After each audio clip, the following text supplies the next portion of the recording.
सर्वांना आदरस्थानी असणाऱ्या आणि ज्येष्ठ स्वातंत्र्य सैनिक म्हणून ज्यांचा नावलौकिक संपूर्ण मराठवाड्यात आहे आणि ज्यांनी वयाची शताब्दी पूर्ण केली त्यांच्या गौरवाचा समारंभ आदरणीय माणिकरावजी देशमुख टाकळ गवाणकर यांच्या गौरवाच्या समारंभासाठी इथं उपस्थित असणाऱ्या कार्यक्रमाच्या अध्यक्षा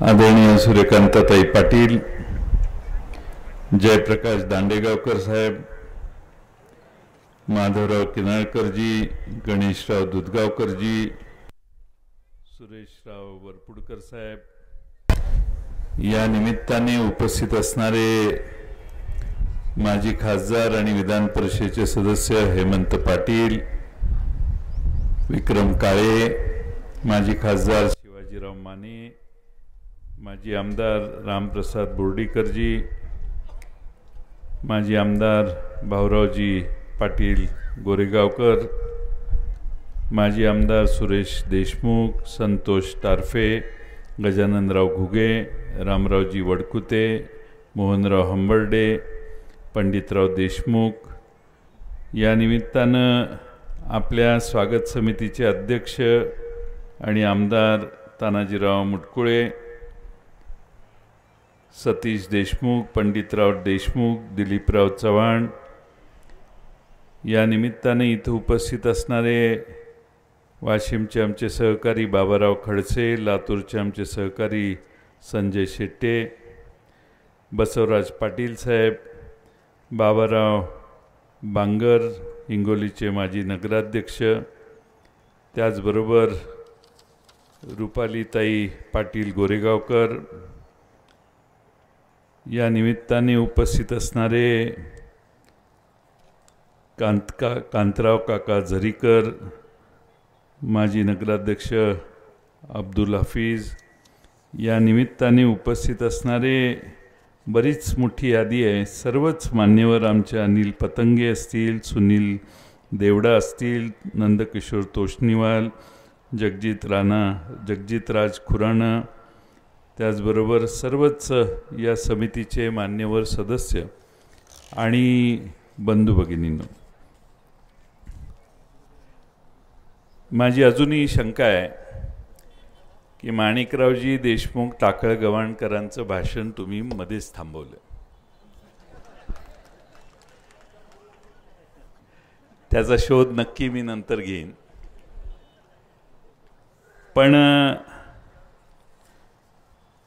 100 वर्षाचं आयुष्य आणि 100रीतही खडे बोल सुनावण्याच्या प्रकृतीचा गूढ आपणा सर्वांच्या मनात असेल असं मला वाटतं की 100 वर्षानंतरही, वयाची 100 झाल्यावरही एखादी व्यक्ती एवढे कडक शब्द, स्पष्ट शब्द, स्पष्ट विचारात मांडू शकते असा माणूस मी आजपर्यंत बघितला नाही. त्याचं दर्शन आज मला झालं. ते काय बोलतायत हा वेगळा प्रश्न आहे, पण स्पष्टपणा, विचाराचा स्पष्टपणा आणि स्मरणशक्ती 70 वर्षापूर्वीची देखील आज जागी आहे. म्हणजे अद्भुत रसायन देवाने तयार केलेलं आहे असं म्हटलं तर चालेल. एवढी जुनी, कुठल्याही गोष्टीचं विस्मरण न होणारे आपण त्यांचा आज सत्कार करायला निघालेलो आहोत. खरं म्हणजे हा कार्यक्रम आदरणीय पवार साहेबांच्या उपस्थितीत होता. मागच्या वेळी ठरला त्यावेळी साहेबांची प्रकृती थोडीशी नादुरुस्त झाल्यामुळं कार्यक्रम रद्द झाला.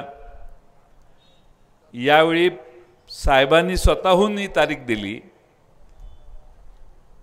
काल रात्री सकाळपर्यंत बरं वाटलं तर निघायचं असं मला निरोप आला, पण सकाळी मला निरोप आला की डॉक्टरनी काही विश्रांतीचा सल्ला दिला आहे आणि काही टेस्ट करणं आवश्यक आहे आणि म्हणून ते येऊ शकले नाहीत. पहिल्यांदा त्यांच्या वतीनं आपलं अभिष्टचिंतन करतो. आपल्या 100रीला त्यांच्याकडून शुभेच्छा देत असताना मला विश्वास आहे की त्यांच्यासाठी आपण त्यांना मानपत्र जे दिले ते त्यांना पोचवूच आम्ही. पण त्यांच्या वतीनं सकाळी मला सांगण्यात आलं की मनपूर्वक शुभेच्छा सांगा. मी येऊ शकत नाही याची मला खंत आहे. थोडासा बरा असतो तरी मी आलो असतो आणि म्हणून माझ्या वतीनं माणिकरावजी टाकळ गवाणकर साहेबांचा शुभेच्छा देऊन त्यांना आपण माझ्या वतीनं शुभेच्छा द्या. काळ बदललेला आहे. 100 वर्षाचा कालखंड त्यांनी पाहिलेला आहे. भारतीय पारतंत्र्य भारताचं पाहिले. निजामशाहीच्या कळा देखील काही प्रमाणात सोसल्या आहेत आणि निजामशाहीच्या विरोधी लढा देताना भारतीय पोलिसांना मदत करताना एखाद्या ठिकाणी बॉम्बचा स्फोट घडवून आणताना अनेक गोष्टी ज्यांच्या आयुष्यात त्यांनी लीलया केल्या त्यांचा सत्कार आज होतोय. मी अनेक सत्कारांना आजपर्यंत जाऊन आलो. अनेकांची मनोगत ऐकली. पण काल परत्वे समाजात झालेला बदल हा इतक्या लीलया पटेल अशा शब्दात त्यांनी सांगितला जो तुम्ही सगळ्यांनी ऐकला. त्यांच्या पुस्तकातही आहे, वर्तमानपत्रात त्याचं एक पॅराग्राफी आहे. त्या पुस्तकातला मी आपल्या माहितीसाठी वाचतो. आम्ही जे स्वातंत्र्याचे स्वप्न पाहिले होते ते असे नव्हते. आता आम्हाला खंत वाटते की आम्ही का आमच्या घरावर तुळशीपत्र ठेवून हा स्वातंत्र्याचा लढा लढलो.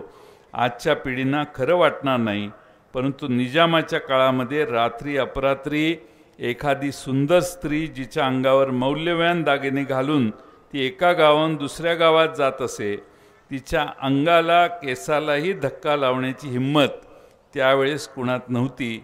एवढा पोलिसांचा धाक होता. आज तो राहिला आहे का, हा त्यांच्या मनोगतातला एक प्रश्न आहे. मी एक उदाहरण सांगतो की त्यावेळेसच्या न्यायपालिका न्यायाधीश हे निरपेक्ष न्यायदान करत होते. याचे उदाहरण तुम्हाला सांगायचे झालं तर त्यावेळेस 2 रजाकार नांदापूर येथे परिसरातील गावांमध्ये महिलांवर अत्याचार करत होते. त्यामुळे आजूबाजूच्या गावातील काही 6-7 तरुणांनी त्या 2 रजाकारांची हत्या केली. प्रकरण न्यायालयामध्ये चालले आणि न्यायालयाने या सर्व आरोपींची निर्दोष मुक्तता केली. हे सर्व आरोपी हिंदू होते. तपास करणारे अधिकारी व न्याय देणारे न्यायमूर्ती हे मुस्लिम होते. आज आपण न्यायालयाकडे कसे पाहतो हे तुम्ही मला सांगा. देशातील सर्व संपत्ती राजकीय नेते मंडळी उच्चपदस्थ नोकरशाहींच्या ताब्यात आहे. देशात सर्वात वाईट परिस्थिती शेतकऱ्यांची आहे. आता राजकारण हा धंदा झालेला आहे. त्यामुळे तरुणांनी राजकारणापासून अलिप्त राहून उद्योगधंदा शेतीकडे लक्ष द्यावे असं आवाहन त्यांनी केलेलं आहे. मी हे वाचून का दाखवलं तर अशा ज्यांनी 1942च्या इंग्रजांविरोधीच्या चले जाव चळवळीमध्ये हिस्सा घेतला, स्वातंत्र्य मिळाल्यानंतर निजामाच्या विरोधी लढ्यात उडी घेतली, त्यांना मी सहज विचारलं की निजामाचं राज्य कसं होतं. म्हटले निजामाचं राज्य फार चांगलं होतं म्हटले. पण काहीतरी एक नाव त्यांनी सांगितलं, रिझवी, कासिम रिझवी.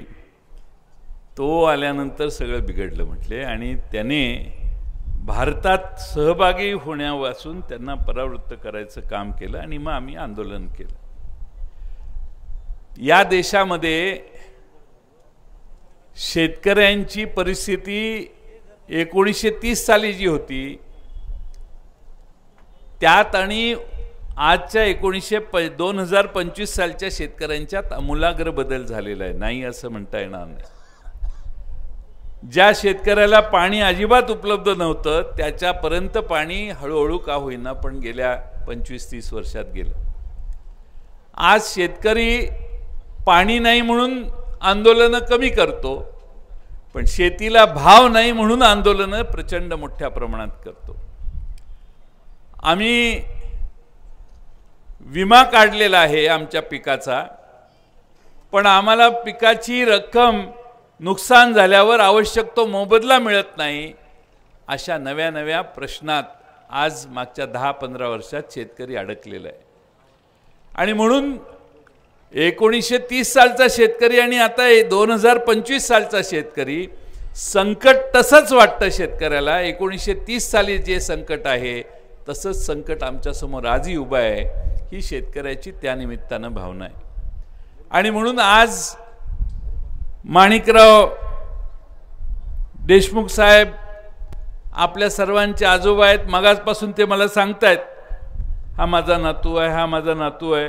हे सगळे व्यासपीठावरील सगळेच माझे नातू आहेत असं ते सांगतायत. 100 वर्ष त्यांनी या जगातले उन्हाळे आणि पावसाळे बघितले. 100 वर्षानंतर आम्ही पूर्वी ऐकायचो माणसं 120 वर्ष जगायची, 130 वर्ष जगायची. पूर्वीच्या माणसांच्या सवयी आणि आत्ताच्या सवयी याच्यात फार फरक होता. आम्ही गुटखा खायचे थांबत नाही, मग व्यसनाधीन झालेलो, पण त्यांची पिढी ही व्यसनापासून फार कोसो मैल दूर होती. आणि त्यामुळं चांगलं काय आणि वाईट काय हे 100 वर्षापूर्वी फार चौकस बुद्धीने तपासलं जायचं. एखादा वाईट वळणाला लागला तर समाज लगेच बोलायचा, हा जरा बिघडायला लागलाय म्हणून. पण आता कुणी कुणाबद्दल बोलत नाही. सगळ्यांच्याबद्दल गोड बोलणे, कितीही गुन्हे केलेले असले तरी त्याचा सत्कार आदर करणे, सत्तेवर बसलेल्या माणसाला जास्त नमस्कार करणे आणि आपलं साधून घेणे, एवढा कार्यक्रम आज नव्या पिढीत आपल्या सगळ्यांच्या मनात दिसतो. सत्तेच्या जवळ गेल्याशिवाय आपलं जमणार नाही अशी खुणगाटच बऱ्याच लोकांनी बांधलेली आहे. आणि त्यांचं जे शेवटची वाक्य होती ती महत्त्वाची होती.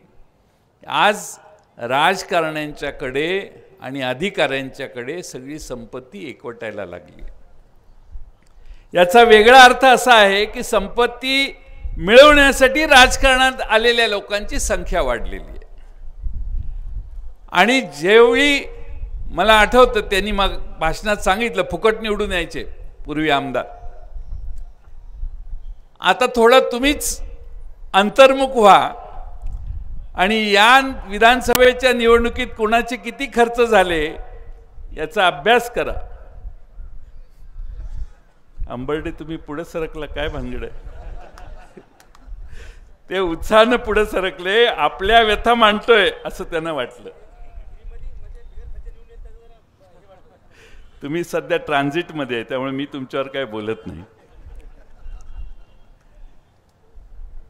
पण हंबर्डे यांनी काँग्रेसकडून निवडणूक लढवली, अनेकांनी लढवल्या, प्रत्येकाने. आता आमचे हेमंत पाटील तर खासदार होता होता विधान परिषदेत गेले. आमचे सुरेश वरपुडकर साहेबांनी निवडणूक लढवली. बऱ्याच लोकांनी इथं निवडणुका लढवल्या. पण निवडणुका लढवणं का अवघड व्हायला लागलंय?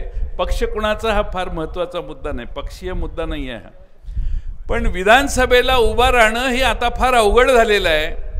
आणि विधानसभेला उभं राहायचं म्हटल्यावर 30-40 कोटी रुपये खर्च करावे लागतात असं आता लोकांच्या मनात झाले. कदाचित काही वर्षांनी जाहिराती द्याव्या लागतील, नगरपालिकेची निवडणूक आहे कोणी उभा राहतं का म्हणून. पक्षच जाहिरात द्यायला लागतील की आम्हाला उमेदवार नेमायचे आहेत, कोणी या. एवढी दहशत खर्चाची लोकांच्यावर बसायला लागलेली. आणि म्हणून आज समाज कुठल्या बाजूला चाललाय ते जे त्यांची वाक्य वाचली ती त्यासाठी वाचली की मेरिट हा विषय मागे जायला लागलाय. आणि धनदानग्यांचं सरकार, मी सध्याच्या सरकारबद्दल बोलत नाही, लगेच ते गैरसमज सुरू होईल. संपत्ती असणारेच निवडणुकीत उभे राहतात आणि तेच खर्च करतात किंवा जी बाजू जास्त पैसे खर्च करते त्याचा विजय होतो असा समज लोकांच्यात आता हळूहळू रूढ व्हायला लागलेला आहे. हे मित्रांनो लोकशाहीसाठी घातक आहे. या देशामध्ये महात्मा गांधींचा देश आहे, या देशामध्ये ये न केन प्रकारे सत्ता मिळवायची हा प्रकार देशात होता कामा नये. सर्व प्रकारे प्रयत्न करायचे, पण आपल्याला सत्ता मिळवायची आहे हे उद्दिष्ट ज्यावेळी समाजात काही लोकांच्या समोर राहतं त्यावेळी अनेक समाजात प्रश्न तयार होतात. त्याचा दुष्परिणाम हळूहळू दिसायला लागतो. पोलिसांचा उल्लेख केलाय. पोलिसांच्याकडून काय अपेक्षा आहेत? मराठवाड्यातल्याच एका प्रकरणाविषयी आपण बघतोय, अजून सापडलेले नाहीत, अजून चार्जशीट झालेली नाही. गुन्हेगार कोण याच्याविषयी शंकात आणि वेळ लागला की हेमंत पाटील घोटाळे होतात. कोणीतरी 1-2-3 जणांना शिक्षा होईल, पण मुख्य आरोपी सुटला हे आज नाही कळणार. केस 4 वर्ष, 5 वर्ष, 7 वर्ष चालू राहील. म्हणजे 1990 साली एखादी केस कोर्टात गेली तर 2025 साली न्याय मिळतो. असं आमची न्यायाची व्यवस्था आहे. स्वातंत्र्य यासाठी नव्हतं मिळवलं ही त्यांची जी भावना आहे ती फार महत्त्वाची आहे. एखादी गोष्ट घडली, माणूस कोर्टात गेला की 2 वर्षात निकाल लागला पाहिजे. मी एकदा अमेरिकेला गेलो होतो. लॉस एंजेलिस शहरात भारतीय आणि भारतात गुंतवणूक करणारे अशांची एक मीटिंग झाली, सभा झाली. मग महाराष्ट्र कसा चांगला आहे याचं भाषण मी आधी केलं, त्यावेळी मी अर्थमंत्री होतो. मग मुंबई पुणे एक्सप्रेसवे झाला, हे झालंय, त्या झालंय, याव त्याव फार गप्पा मारल्या. एक जण म्हटलं ठीक आहे, चांगलं झालं भाषण, चांगलं दिसतंय तुमचं. मला एका प्रश्नाचं उत्तर द्या की मी तुमच्या महाराष्ट्रात येऊन एखादी जागा खरेदी केली, शेजारच्या माणसाचा माझा वाद झाला हद्दीबाबत किंवा मालकीबाबत, तर तुम्ही गॅरंटी देता का की मला किती महिन्यात निर्णय लागेल आणि माझा निकाल लागेल? म्हटलं महिने जरा अवघड आहे, पण काही वर्षात निकाल लागू शकतो. मग म्हटलं आम्ही तुमच्या देशात यायची गरज काय?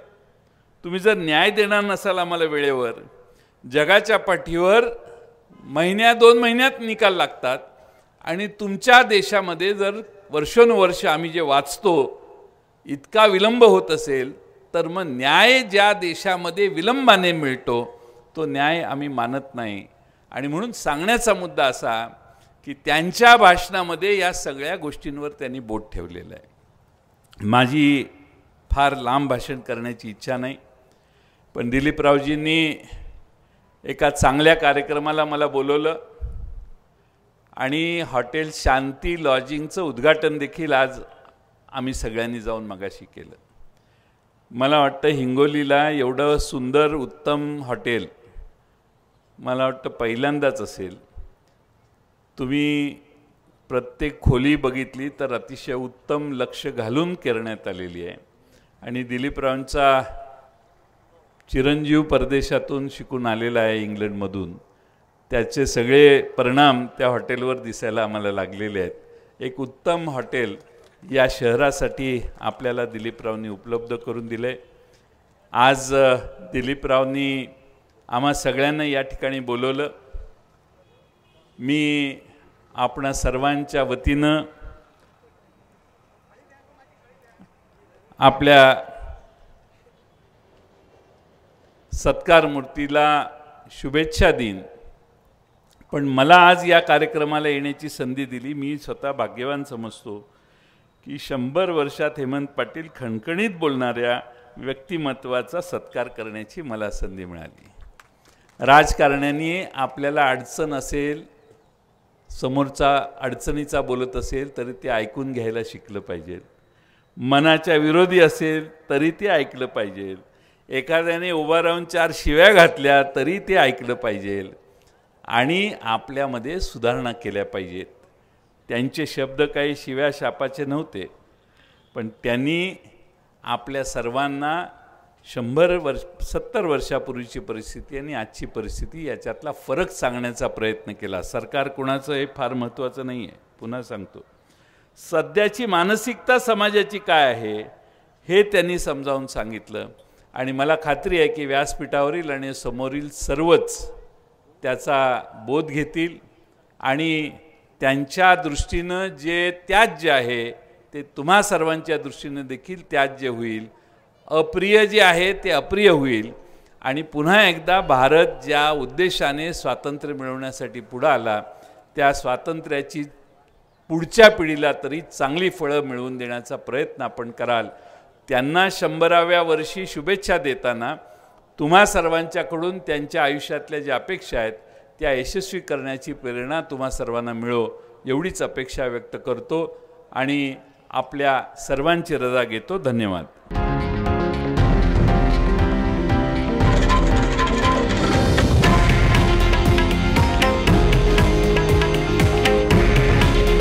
हे आहे देशातील नंबर 1 न्यूज नेटवर्क आणि आपण पाहत आहात TV9 मराठी. काळजी तुमची, हित महाराष्ट्राचं.